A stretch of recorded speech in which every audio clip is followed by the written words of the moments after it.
Alright guys, hey there, nice to meet you all.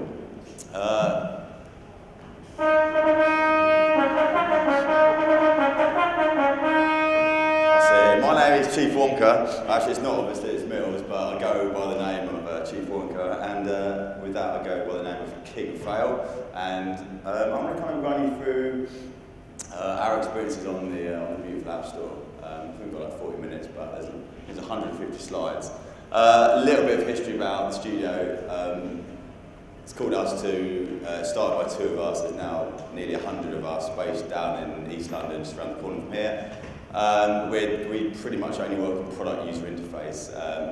And over the last few years, we've been spending a lot of our sort of profits from the client work on releasing our own IP on the App Store.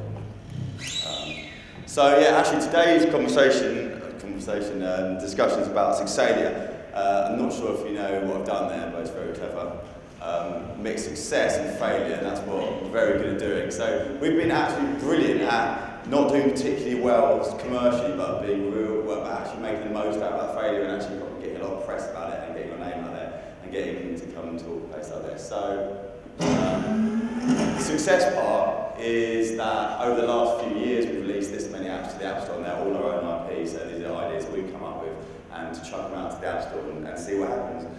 So you know, for me, to kind of put what the Chief Wonka does into perspective, of the 100 people, 10 of us focus purely on producing these products. In the hope maybe that one of them makes some money, but that's not the motivation. Motivation is just to kind of be experimental, get out there and showcase the things that we do. The clients basically see this and then come to us. So that's the success part, and then the failure part is that over the last few years we've spent probably God knows how much money, too much money, and when I mean too much money, it means I'm having a studio and having people working there that obviously we're not getting money for, but we're having to pay for. And you can see there we've made about 177,000 quid. So the App Store story for me started 3 years ago. My first product was born, Step being that game there, but on the exact same day with my little daughter as well. So it was a very emotional day for me. This was a real wake-up call for us after releasing our first game. I'm not sure if any of you have released games to the App Store, but when you sell to clients, it's quite easy. I mean, we get on with our clients and they like what we do and they pay us. When we released our first game, which I thought was quite good, to the App Store, you suddenly realise that reviewers can say whatever they want about your game, and that's what they said about us. Well, that's one of the many, but I thought that was rather nice, so I've got to frame that. So when we started to make it bigger, someone can stand back. Mouthful has been our most successful to date. I think it's because of the relationship between a device and the human that it resonates with kids and adults, and it's the perfect pub piece. A lot of apps in those days would do well if you were sort of you put out in the pub. So for anyone that can't work out what it is, it's a mouth replacement app, very, very useful. Is it brilliant? It's a little explanation of what it does. Is it brilliant? Oh, right, okay. I was looking for useful iPhone apps this weekend. We came across Mouthful, which, as you can probably tell, we're using right now. I'm not sure if you could tell that. But Gracie became quite useful a few months in because I suddenly realised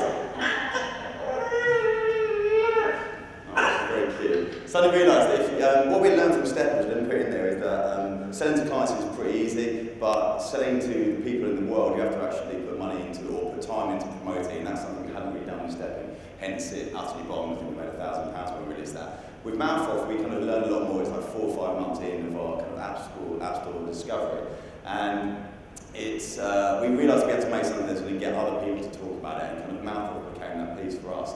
The idea that they would pull out in the pub and say, look how hilarious this is, and go and buy it. So we made these videos, which we put out there, and actually had over 1 million hits on these videos, just for Gracie alone, so she's quite a bit of a superstar now. And I think we have 8,000 hits a week on all the videos that we've made, every week, in which they're still sort of promoting that game, app, even 2 years later. And then it kind of worked even more and more, and the BBC picked up on it, and Gadget picked up on it, CNN, and I think because it was something that made anyone who talks about it look really, really cool, people wanted to promote it for us, so that became a massive thing for us. I think I'll have a little say. Yeah, so we did thought, let's collaborate. Mouth is the world's biggest mouth brand, Ben 10, for those who've got kids, it's like one of the world's biggest kids brands. Put them together, you've got that super thing. We did a Moshi Mouth recently, which is kind of currently the darling child of the tech scene in London. And that's done well for us actually. I think we've made about 50,000 from the first one. I think it's really important, by the way, to sort of share these things. I don't mind sharing how much money we lose or make. It's good for all of us to learn more about the App Store. So that took us about 2 or 3 weeks to make Mouth Off. Previous to that step, it had taken like 3 months. So we thought, right, maybe the key to cracking the App Store is just taking no time at all. So we devised this cunning plan, like let's take 48 hours only. I'm going to sit down. 48 hours to make an app. That's going to be the thing that does it. So we came up with the idea of calling something dot, which is just a full stop and a trademark. We made these. I won't stand this out. We made these like 3D videos at the same time over the 48 hours, kind of demonstrate, just what this game's going to be about, the good and the bad. But when we released it, people were rather disappointed because it was just like a really simple tilt game, but it was pretty nice. So this was kind of our first movie into gaming, really, but this was just really a visual. I call it like a graphical toy rather than a game. But however, it got like a user interface studio thinking more about entertainment rather than just interface. So yeah, that was the genius of that game, was that it was in fact the only App Store game that you couldn't actually find by calling it .trademark, which became quite hilarious obviously, and we would tell anyone who listened to it, but it didn't, we wanted to be we wanted to be these collectibles, we called them. We wanted to make a whole set that like, only people who wanted to sort of collect this thing could get, but basically no one got it because they couldn't even find it. But we don't care, we made .2, couldn't find that, we made .3, couldn't find that. They look awesome, they were getting better as well, like number 3, they're all free by the way now. Number 3 was really quite innovative, I really like that one, but again, they didn't, I think they made about £10,000 and they probably cost about £10,000 to make those 3. Then we made .5, we just missed out .4, we got bored of that one, thought that was hilarious as well. So much hilarity in things we do. And then I forgot to put the video in there so you can't see that one. But that one's called, that's .5. So just imagine it's really good. Can't really see it there. Doesn't really do it justice, I don't think. Just quickly, again, part of what we do in this sort of discovery in the App Store is not trying. Well, I mean, it would be nice if we made money because then we could spend more money on making nice things like this. But we care about what we do, and it's really important that we move into different industries and kind of show that this is our passion for the things we do. So Position App was a developer tool, and we're developers that allow us to track our apps and other apps or rival apps. Their chart positions on the App Store, something that there wasn't a tool like it at the time, but it still isn't. So we were just downloading all of the app data from the RSS feeds and made a really, really useful tool. We're still working now to make it better, to make it live, but this was kind of a present to the developer community. We put our name in that developer community. It's like really important for us to kind of be seen as like the kids that actually care. A kind of big learning from us, which is kind of common knowledge these days, but in those days it wasn't. I think I've actually got a Zoom. Wow. We got a lot of PR for this because we did a deal with Google actually. Well, it was Apple turned into Google, so they kept it free for like 2 months. And of the massive PR we got in the tech world, we were driving a lot of sales actually. I mean, that's good for a really niche developer product, that was niche.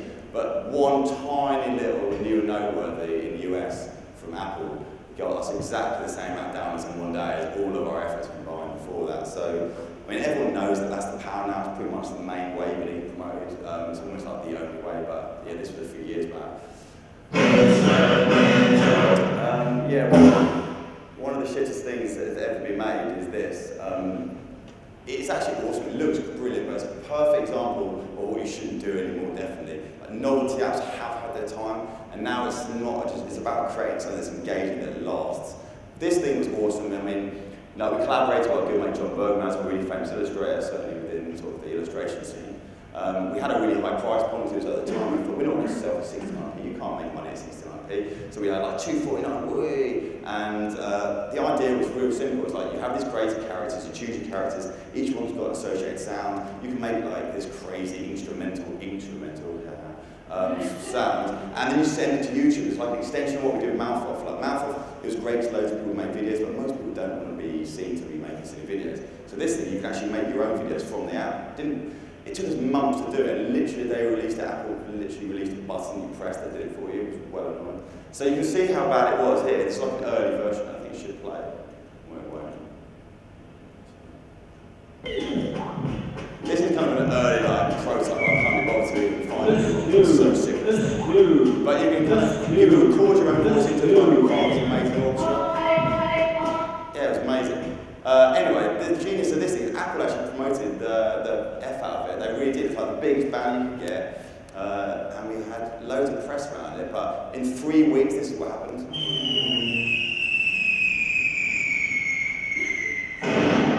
3 weeks, boom, no sales. I mean, it wasn't shite, but it wasn't brilliant. It just didn't need to exist. Like, I don't know why I thought people wanted to make their own silly little tracks. But it was just kind of part of our experimentation. It got us to move from like waterfall development to agile development, and it took us over a year. And I think one person left because they got so sick of it. So I didn't really like it anyway, so it's okay. So yeah, don't make novelty apps. That's what I say there. I'll do, but make them good. Oh yeah, we made it free, and it actually got a load down. Amazingly, people loved it when it was free because they would launch it. Oh, this is really fun, and they never launch it again, but they didn't pay any money. So that's cool. Oh, that's just a chance to show a picture of me when I was a little bit thinner. But no, the nice thing of doing like all the stuff you started seeing before and the things that I'm showing now is that we don't make money from it, but it builds goodwill and it gets us promotion, it gets us into magazines that we want to be in, and it's talking about our passion for kind of just doing it our way. So this was a creative review, and I was like, for me being a designer, that was like a massive achievement. That was like a 4-page spread on like how we do things our way, how we spend money and don't make much. Granimator, I don't know if any of you were kind of designers or into design, but when the iPad 1 came out, we wanted to create something bespoke for that really fit for it. We were all into being creative, so we wanted to allow other people to be creative. So we built the Granimator, which is basically a wallpaper creator. You choose styles, shapes, backgrounds, you change, whatever, in different combinations, and you can create these wonderful, so this is the interface, you choose like whatever you want. Yeah, and you can, like with a pack, this was like the Laffadog pack, you could create millions of versions, and you could send them onto a website and share these iPad desktops or these iPhone desktops. So it was just wonderful. And then for us, what was really exciting is we invited lots of, in our industry, like celebrity-esque or well-known established design studios, and it was kind of a chance for us to plug into all these great designers. And that, again, for us, it was like our design and social network. It was never about money. It was just about allowing different users to kind of remix their famous to favourite designers' work. So you can kind of see the different styles. I mean, this is just one wallpaper, obviously per pack, but I mean, there's millions of variations that users do. And the artists that we invited in loved the fact that they're just supplying a load of tools and assets, and then users are actually remixing. And every single one of those packs has had about 6,000 downloads, of which people are then creating God knows how many wallpapers from it. And that's just like one of my favourite pictures, obviously, where it's not. But we don't charge for it. We decided it was never about making money at all. It wasn't probably going to make money. So the Granimator itself is free, and then the packs are downloadable from it. So it's like a freemium. There's no minimum in it at all with that. Again, got massive exposure for us. And again, it's worth saying that this exposure feeds into our studio, which is like 100 people. So we get big clients that come to us and love the fact that we're a studio willing to invest our time and effort into this. We made the gallery, which is obviously hilarious, playing words of gallery, where the best, when people upload their wallpapers to the website, we can just choose which are the best, and then it goes into this Android and iPhone app that you can just set them straight to your iPhone. It's kind of interesting, like we get like a steady 250 downloads of Granimator every day, and thousands of wallpapers made, but you're definitely not going to get rich doing this sort of thing. Well, definitely if you get away for free, Yeah, okay, so this was like, I've missed loads of the apps out. These are kind of the key learnings. I hate the idea of being commercial, because that sounds like I'm just trying to make money, and obviously I can't do it very well. And I don't really like the idea of being cool, because that's just too cool. So commercial seems to fit quite nicely, like something that's in the middle. So Sync thought, well, let's do something like this, Happy Snap, where everyone wants to take photos that make them look like total idiots. Stick stickers on. And I think this was kind of our reaction to like Fat Move and these types of apps that were coming out, where you're really customising your mates basically and showing them to people. Yeah, I mean, it's simple. Just stick stickers on people. Funny, we charged for it. We thought this would be 59p. That's going to do well, isn't it? I think we sold like £1,000 worth. So we thought we'll go free. We went free. We had 500,000 downloads in a few weeks. Like people were willing to have this if it was free. They weren't willing to pay for it. Interesting enough, almost all of them in Asia, which is interesting. We would never have necessarily known that before. So yeah, but what was kind of interesting for me is that everyone talks about social this, social that, it's all about social, whatever that even means. And I think we had managed to make something called what I call solo shawl, like, 'cause no one shared anything from this. It's really weird. We had 500,000 downloads, and in that 500,000 downloads, only 13,000 pictures were sent to Facebook, only 1,000 tweets were sent off the picture. Virtually everyone was actually just saving it to their phone, and then God knows what they do with it. Maybe they put it on a lovely picture or a picture on the wall. So, I mean, obviously social is good and there's no harm in it, but it doesn't always work. So we're busy adding in-app purchases, so we've got a user base. We know when we update the app and put more stickers in, we know that we've still got that 500,000 people who've got it on their phone. Whether they use it every day, who knows, but we've still got that user base. So we're adding in-app purchase now that's going to allow us to test this theory that maybe they're going to want to buy a special pack of, like, God knows what you sell. But anyway, that should come out soon. So this was a defining moment for us at the beginning of this year, where all the stuff I showed you before, and most of the stuff that was on that very first picture, had all been done in downtime. Like, we were willing to invest this money, but it was like when clients weren't paying us, we'd like put a few people onto a team, and that's great because obviously you're minimising your risk, but at the same time you're not able to kind of really get into the flow of things. So at the beginning of this year, we said, right, we really want to go for this. Our hope is that 50% of our revenue is going to come from own IP releases in the next 3 years. At the moment, it's 99.9% not own IP, so that's a bit annoying. But this year we basically said 10 people are going to sit in this special room, Wonkerville, with me. It's very different styled. It's a bit of a loony asylum. We're just focusing purely on, well, this year we did 3 products. The year before we did like 16, and definitely doing loads of products isn't good. So at the beginning of this year, we released Nursery Rhymes with Story Time, which was our kind of reaction to all these like Photoshop jockeys we were seeing everywhere. Everyone was making something that looked so bloody digital. We wanted to rein that right back in and create like an experience which was meant to be about bringing that kind of feeling of like pen to pen or pencil to paper again. And a guy called Denslow wrote a book called Mother Goose, and his artwork was out of copyright. So we kind of remixed it and reimagined it, and reimagined the story, the famous nursery rhyme stories, for the iPad generation. And the idea being to showcase what the iPad 2 could really do. We knew the iPad 2 was coming, and to kind of get it to something that was very interactive and show like, the publishers how to do it. We didn't feel people really pushing the boundaries of interactive books enough. We worked with our good friend Chris Stevens, who created one of the most successful interactive books of all time on iPad called Alice for iPad. And this is a collaboration between him and our studio. This is showing some kids. Again, for us, we actually, for once, listen to what we do, tell clients, and actually use a test for people that actually are going to use it, i.e. kids. So you can have a lot of fun with this thing. So it looks absolutely beautiful. I think there's 8 stories. And the special thing that we did for this, because I think by this time we've known, and me and Steve spent all of our time on the marketing side, like trying to understand how we get the products that we make into the sort of people's eyes, or into their eyes, but into their minds. So we knew that making a beautiful nursery rhyme, I believe it's one of the most beautiful app, wasn't going to be enough to sell it, or we didn't think it would. So we built this thing called Story Time. I won't actually tell you what it is, but maybe you can guess what it is. So we needed to be able to have the iPad and the iPhone version. This is a video we made to promote. This guy's a legend in Japan, but I don't know why we thought that.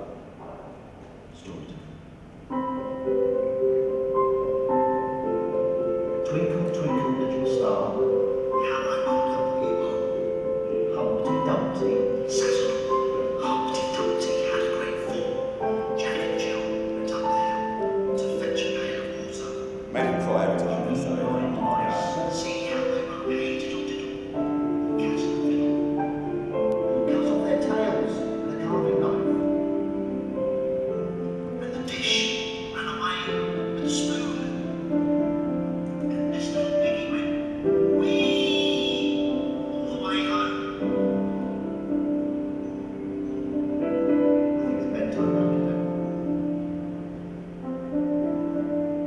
Sleep time.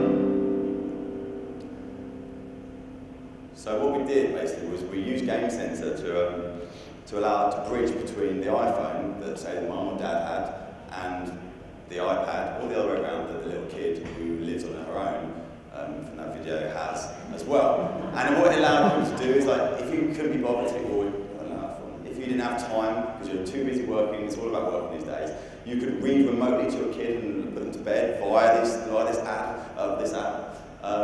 And it was like, it really smashed it, like TechCrunch. I love that article, which is like the biggest tech website. Nursery rhyme story time reminds you of the blasted lunar hellscape that is your life. I'm not entirely sure that's positive, but we knew that we were doing something. I don't really want people to use this, really, because I mean, you kind of got to be with your kids, but it was like for the parents potentially don't get time, they're traveling around the world, and it really blew up. We knew that people were discussing, like, is the future about remote reading, is it about like basically remote parenting? And it took loads of eyeballs to it, to that. It did exactly what we wanted it to do, and it was beautiful. I mean, yeah, bloody things off. Yeah, iPad, Apple loved it. In the US and the UK, they made iPad the way they really promoted it on this storytelling feature. That was the thing that got them excited, and we knew that that would drive people to it, and then they would love, hopefully, the interactivity of it. But survey said that didn't do it either, bloody annoyingly. So, like, again, I talked about like the apps, but this is like week one when Apple we were promoted on the iPad in the UK. This is when like it gets promoted in the US, and then this is when it gets promoted in the UK again as the iPhone app of the week. And then literally the next day, it stays flat. I mean, that's like £200 a day-ish, but it really again shows you. I mean, we know it. I keep saying to myself, but that. There's they've got so much power that there's no way you can, even with all the PR in the world, you can match that power when someone clicks on the App Store, bang, up it comes and they go, buy me. But again, luckily for us, it's not about money, is it? So, this got, critical acclaim. It had Apple, it really bonded us with Apple even more, especially with the US, and that's really important for us to have a relationship with Apple. And again, I mean, beautifully for us, clients have kids, believe it or not, and they loved it as well. So, kind of at the same time as we were doing that, and thinking maybe that we were about to start a new publishing revolution, we were kind of investing time in paper cut, and so we couldn't really pull out this one, even though we knew that there was definitely no way of making money with this. Just quickly, this came out about a month or two ago, I think, and we call it an enhanced reading experience. It's basically an interactive experiment. What we did is we thought, again, no one was really pushing this sort of storytelling side of interactivity. So we basically have this window frame, which is the readings. We know where the user is, so we know where they are in the story. And as they scroll this, all the content around it changes with it, with sounds, videos, and graphics. And it's kind of, the idea is very much a sit-back experience. Nursery rhymes was about how many get kids to throw things at it, whatever. This was about sit back, put your headphones on, and really just kind of digest this content and kind of not know that you're being fed this content outside of the story. So there were 3 bespoke stories written by 3 authors intentionally for this platform, which we call Papercut. If you're going to do anything for Apple, you've kind of got to think something's going to make their devices look great, obviously, or it's got to be fairly innovative. And it was innovative. It was pushing the genre forward. It got picked up for us by like national press. The Telegraph talked about it. It was being talked about on the radio, which was really good for us. Again, the Observer called it one of the top 50 apps of all time. We were top grossing, number 4. It's the same with Nursery Rhymes. We were number 1 there. Number 4 grossing on the iPad bookstore.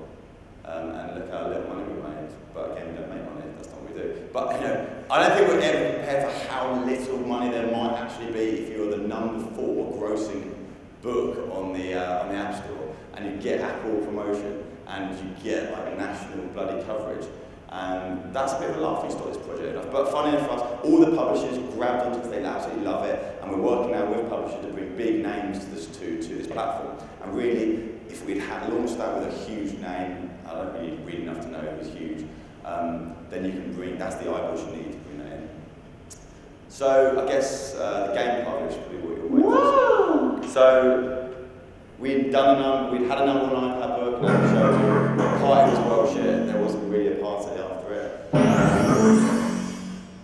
Where the users, not the money, we don't really care about that. Where the users are is in gaming. Like 50% of the market is people buying games. And for a studio that spent 3 years making niche products that got critical acclaim but no one really downloaded, I kind of had enough of that. I was getting a bit bored. I wanted to create something, we wanted to create something that people were actually going to use, and it was going to make their lives a bit better. So let's make a game before. We'd never made a game before. into games, which I don't. So one thing we knew from our experience of playing games, and that's where our angle is not game makers, it's like we play games on the App Store. Mechanics are the key thing. We can shine shit, we've done it in the past, Instrumental, perfect example of that. But if you get the mechanic right, then that's the thing that's going to pull someone back in again. So we knew that we could do that. So it's all about game mechanics, in fact, not just that. I can see the house from here. So we made World Trail, which came out 2 weeks ago, and it launched to iPhone Game of the Week in every single country in the entire world. Well, about 80 of them anyway. That's basically the ones that matters. But we're going to go back to time a bit now. I want to sort of take you through behind the scenes of making a game. Because it was really interesting. I don't know if any of you know about things like freemium, but everyone pretty much is pushed towards releasing freemium products. And for those that don't know, the idea being it's a free product that has in-app purchase in there. You basically fool users into believing they've got something free, and then once they're hooked, you sell. That isn't really my bag. I can't even sell things directly to people, so I didn't think I was going to have a good chance of doing that. We just didn't want to care about the price part of it. We need to focus on making games we hadn't done it before. So for me, sticking 69p at the beginning was the way we're going to do it with that. We can concentrate purely on mechanics. So when it started, this was kind of like a first idea, and then we kind of thought maybe there's enough bird-type games out there. They're maybe a little bit too competitive, but this was kind of the seed that Labs have been drawing around. So we prototyped for the first 2 months, just mucking about. We kind of came up with this, which obviously is pretty dreadful, but I don't know why it cuts the music like this, it sounds good.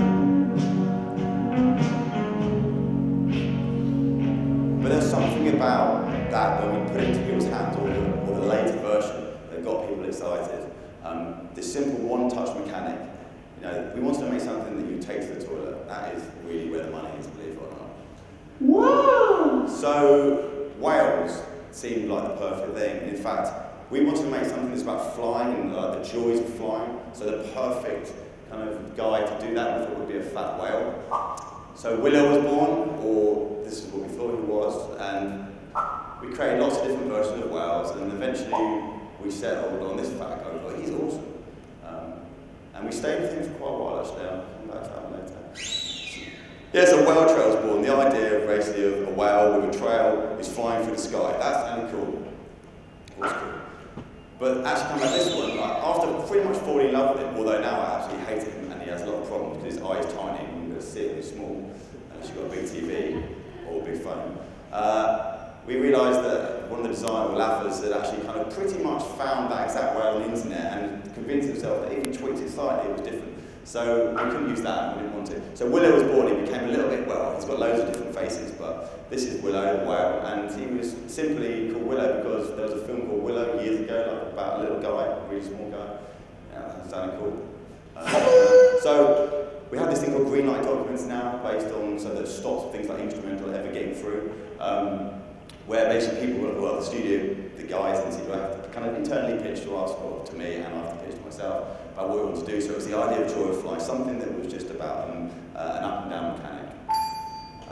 And early ideas were like this whale's going to be flying through the sky and finding this enchanted world and weird creatures, and maybe pirates were going to sail the sea below him, and I don't know what was going on, but it was cool. We just mucking about.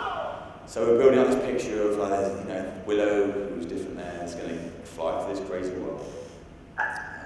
And these are some of the early designs. And the key for us here was we were always prototyping. Literally week on week, we'd produce a prototype and it would go to testing and it would go to external testers. It was more important. We had 300 beta testers, or play testers as I call them, by the end of this, who were really feeding back everything to us. It wasn't just about what do we think is good in our silly little design world. So just early pictures here, and we love to create weird psychedelia. So these are some of them. So this is another second one. So you see, it developed slightly more from that one you saw earlier on. But this gave us a feeling this felt quite fun. The idea that Willow would do a loop-the-loop, that was a special mechanic. It was going to make a special if he does one here. Every time you let it go, basically. See, there's the loop-the-loop. That seemed like, wow, that's cool. That's really cool. That gets that photo. So you need kind of evil as well. It can't be all about just flying through and collecting stars and stuff. So we wanted to have bad as well. So we thought, Willow's going to fly through the sky and he's going to hit clouds, and clouds are going to electrocute because they're bad. make sense. Well, it kind of does make sense again. So the Thunder Brothers were designed, and that's just sort of, these are some of the sound effects from it. Well, I just chuck them in. This sounds cool. So yeah, you've got the Thunder Brothers. So you've got Willow, you've got the Thunder Brothers, and then we kind of wanted to we didn't want end level badness because we weren't feeling like we wanted to be bad. This was about the joy of fun. This was about love. This was about happiness. This was about making people smile for once. So we had this idea, let's make end level goodies so that you get to the end of each level, although there isn't any level, just endless runner, I thought I'd say that. You have these little guys who you meet, and they give, and you realise that they were the ones that have been feeding you these blubbles, we call them. And of course, I haven't actually told you what the point of the game is. So you launch Willow, he's got a trail, and you feed that trail, which is his energy, by eating blubbles, playing on bubbles, which clearly obviously live in the sky. And these guys are the little things that are delivering those blubbles to him. And the further you get in the game, the less blubbles there are. And you're gonna, and the idea is to go as far as you can. That's the kind of the only point of the game while you're So there are end level goodies, there's 7 of them. Yeah, there's 7 of them. So if you can get to the 7th part of the rainbow, this is a rainbow game, or they have rainbow kingdoms. So each end level goodie kind of owns its kingdom. So this is like basically the game without the sound effects in it. You can kind of see how it's progressed from the first 2 that I showed you. So this just cuts through it, but it's different kingdoms in level goodies. It's just a really beautiful game, and it just kind of makes you smile. And I kind of felt like it made it special because I don't really play games at all, really. I mean, I do, but I play them more to kind of see what other people are doing. But I kept on coming back to this one, and I really loved it. Wow! Just for anyone that's interested, it is an endless runner, so there isn't really any point to it other than seeing how far you can go, which probably isn't enough to keep the big core, hardcore gamer interested. But we also have these, which is pretty common now, achievement badges. If you do certain things throughout the game, you're going to get these badges, and people like to collect these badges because they give them points to go to the game centre. Yeah, important to tell the story. So when you launch the game, you get a story. So this is kind of, we're trying to think, what's the backstory? Why the hell is Willow up in the air? What's he doing? Why is he bothering flying? Why is anyone flying? It's crazy dude. So we've storyboarded up different ideas. Maybe it's sea plankton has been thrown out of the sea, and you're flying through it and you're collecting it. It doesn't really matter. It's the stupider the idea, the better. But then we have this idea that he's got to be frightened of something. So he's jumped out of the sea, obviously, because Baron von Barry, that black dude over there, is chasing him, and of course he stumbles into a rainbow, and that rainbow is going to take him and launch him out into the sky, where he's going to fly for freedom. And evil Barry even, is always waiting for him. So if you fall, crikey, he's going to eat you. And it's quite funny. People often write to us saying, because it's an endless runner, the only way to end the game is to die, and they really don't like it that there's no way of saving Willow. And evil Baron gets him every time. So we have to work something out about that. We have to go through loads of icons. Nowadays, people taking impulse on the icon you choose is so important. You can make or break it release. So we've actually hundreds and hundreds of these are some of the different icons that we thought were going to attract people. In the end, we just went for a clear Willow in the sky, Rainbow World. It looks cool. It really stands out. And we test that against all the winning icons. The people that are doing great stuff. Yeah, so this was the kind of special part for me, is that everything we have done is about collaboration. I think that's what excites me out to do. It's not the money, it's not the it would be lovely to do something that's critically acclaimed, but it's about meeting new people and working with them. So in the past, I think sound has always been an afterthought for us, when actually things like game shooting is such a key part of it. I can see the heart from here. So I don't know if anyone's familiar with Super Furry Animals, but we contacted Griff Reese and just basically said to him, would you like to create the sound effects for our new game? We'd known him from, Neil, one of the designers, had known him years back and done some work for him, and he's like, yeah, no problem. That's the reason. So yeah, Neil had done stuff for him years back. So basically, he loved the game so much, he got so into it, they actually wrote a song called Well Trail that we then used in the game. That's the music you could hear before when you're playing it, so you're hearing this song. And he thought, well, tell you what, I'm basically releasing my own album now, separate of Super Furries, and I'm going to put Well Trail as the new single. So on launch day, a few weeks back, we had Well Trail the game and Well Trail the single come out on exactly the same day, and it kind of blows my mind. It's been on Radio 6 literally every few hours, which is just kind of amazing. So we made a promo, which is cool. Let's make a promo then. So we took all the character ideas, and we built costumes, and we hired our studio, we dressed up as the Thunder Bros, Baron von Barry, mine now, fairly famous, like scooter. I've got scooters that I drive around the studio because it's much more fun than walking. And we took that to the studio and we made a promo.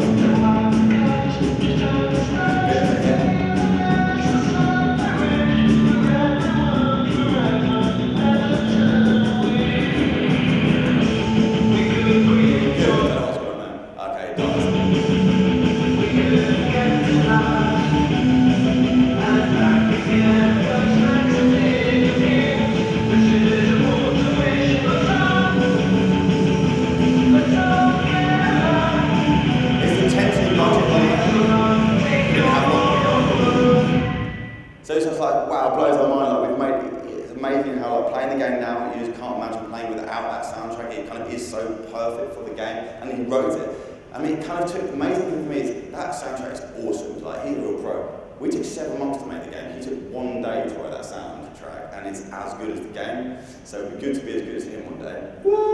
Yeah, like, it just blows my mind that it always blows my mind if we do something like releasing that, we're going to change people's lives for the better, hopefully. And like, this was just cool that a few weeks back he started his tour, and he was touring with Whale Trail, and somewhere in, I think he had the 4th, 5th one down, is Whale Trail. He's singing a song that would never have existed if we didn't give him the game to play. It was just, wow, that's just blowing my mind every time.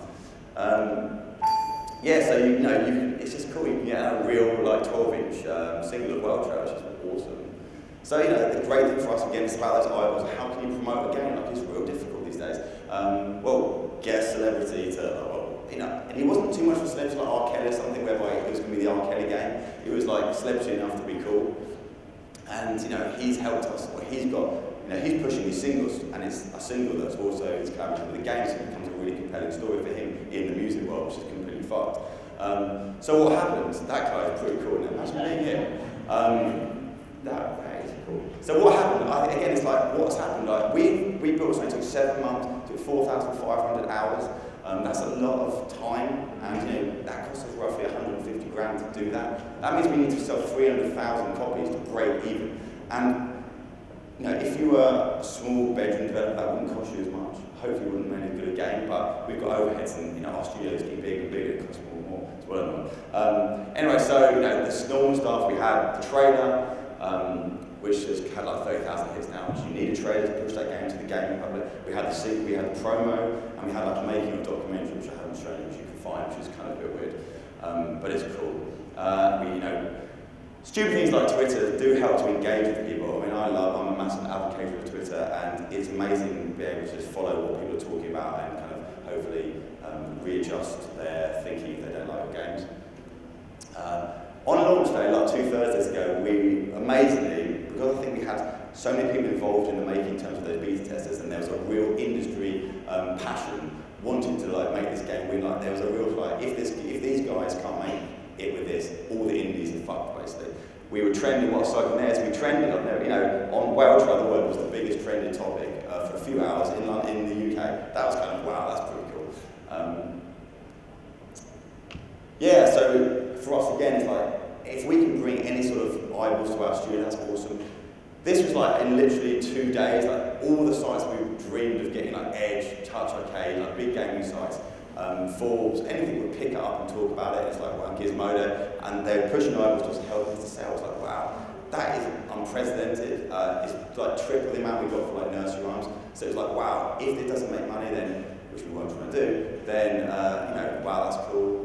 This was a few weeks ago. We got the on the Thursday, we launched on the Thursday, and by the evening, we were literally pissed out of our minds because we had found that we'd made an iPhone game that that is the best thing you can get in gaming. And on those, that's Thursday, that's Friday, Saturday, Sunday. Like, for us, those sales are brilliant. They are, people are doing a load more than that for us. Wow, we felt like we were making it. Like, that was serious big downloads for us. But fucking hell, I just can't do it. Like, no, so all good things do slowly go. This is like, I think 12 days in. Don't know why it's 12 days in. I'm not going to write this off to at least a few months more. But so we've done 80,000 in 12, so a third of the way there. In terms of money, it's made 35,000. What does it show me?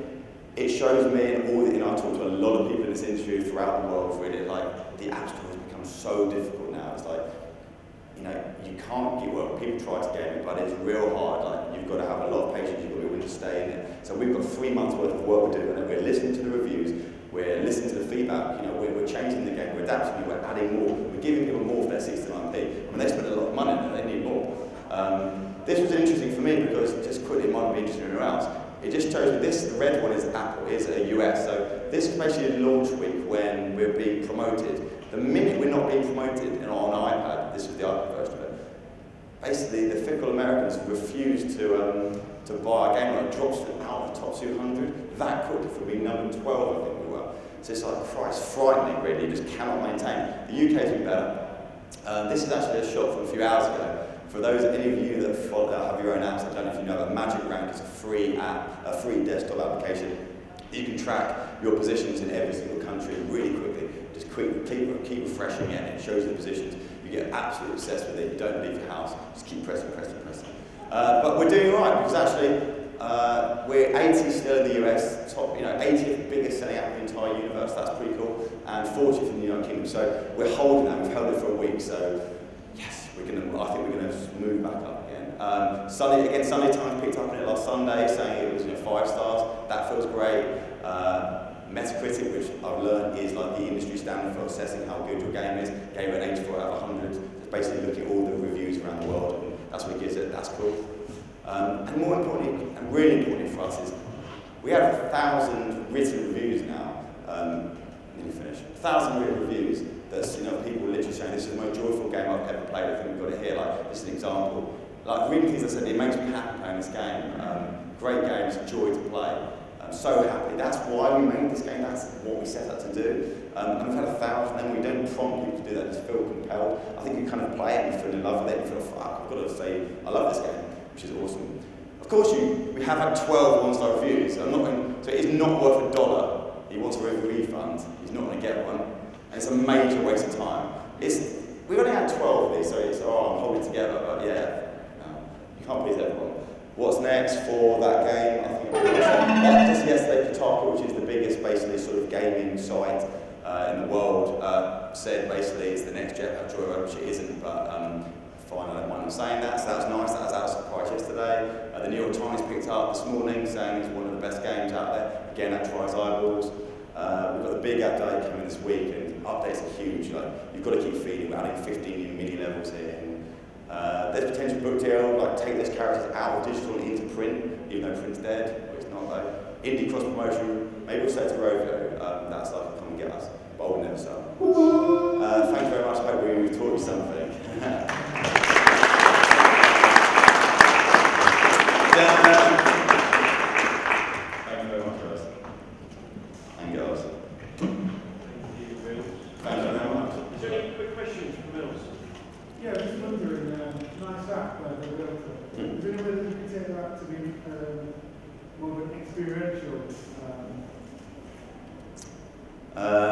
Meaning, like, for example, could you have something that people could interact with, not just on a tactile basis, but something that they could do with several people?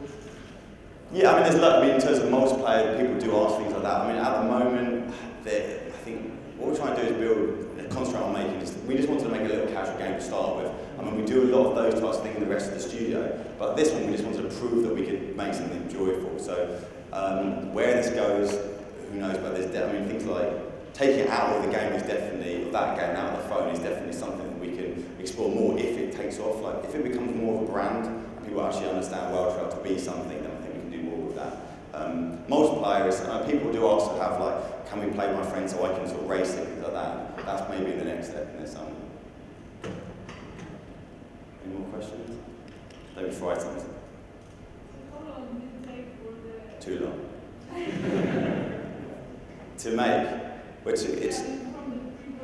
Yeah, I mean, it took us about 5 months. It took us about 2 months in terms of, like, we didn't know what to do. Like, we didn't know what we were doing. We were making notes, we were making paper cut. We were like, well, what else? We want to make a game. And we just prototype. But that was just one of thousands of prototypes. Like, we didn't know what it was going to be at all. We knew that we needed to unlock something that was like, makes your heart beat a little bit, like play it, even if it's just a little dot, not a dot, because we know they don't sell, but it was a dot actually, I think someone showed me. This thing moving around just felt good. It's like, oh, well, that's cool. So after 2 months, we kind of felt that's the one, let's explore that. We started, you know, building out the story as well. So then it was about 5 months. It was 2 developers full time, it was 2 game designers, well, visual designers, and me and a producer.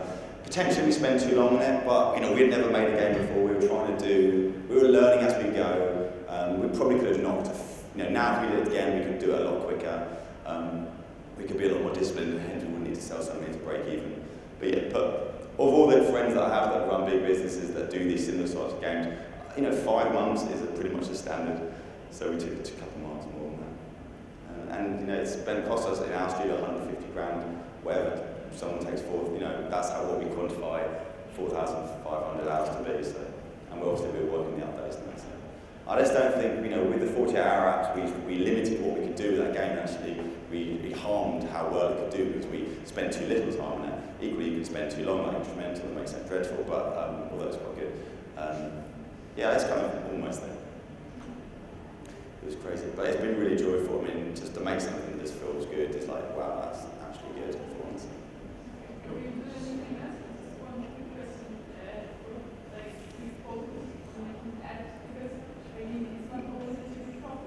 Well, as you improve there, I'll improve that don't. There's 10 of us working on this stuff, which doesn't need to make money because we can write it off. We work for big manufacturers. We create the similar sort of experiences, or we work in interactive TV. We work on anything interactive for products we work for. So we work on, you know, for big companies and get paid to do that. The downside of that is that we can't talk about that, and for someone like the Chief Wonka, of course, I need to be able to talk about what we do. I've got passion. This division as such was set up to be able to do what we want. So it would be lovely if I could repay that 650,000 we invested this year, but so far I've only done like about 110, so I might not have a job next year, but it's my company, so it's all right. So thanks very much, Mills. I'll be here anyway for